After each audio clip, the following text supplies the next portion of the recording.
শিম দিয়ে কে কে এই রান্নাটা খেতে ভালোবাসো?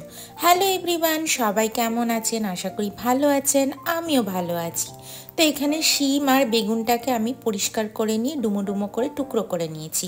তারপরে সর্ষের তেলের মধ্যে আমি একটু হলুদ দিয়ে প্রথমে বেগুনটাকে ভেজে নুন দিয়ে তুলে নিয়েছি। তারপরে আমি একইভাবে শিমটাকেও নরম করে ভেজে তুলে আলাদা করে পাত্রে রেখে দিয়েছি। শিমটা একটু নরম না করলে কিন্তু এটা খেতে ভালো লাগবে না। এরপরে আবারও আমি একটু সর্ষের তেল দিলাম আর ফোড়নে দিলাম কালো জিরে, কাঁচা লঙ্কা। এর থেকে গন্ধ বেরিয়ে গেছে। এবারে আমি অ্যাড করলাম হলুদ মাস্টার্ড পাউডার।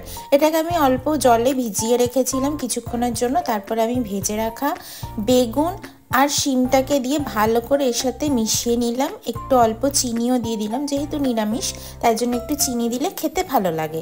এরপরে আমি ভালো করে শুকিয়ে নিলাম। তো তৈরি হয়ে গেল শিম পাতুরি। দেখা হচ্ছে নেক্সট ভিডিওতে।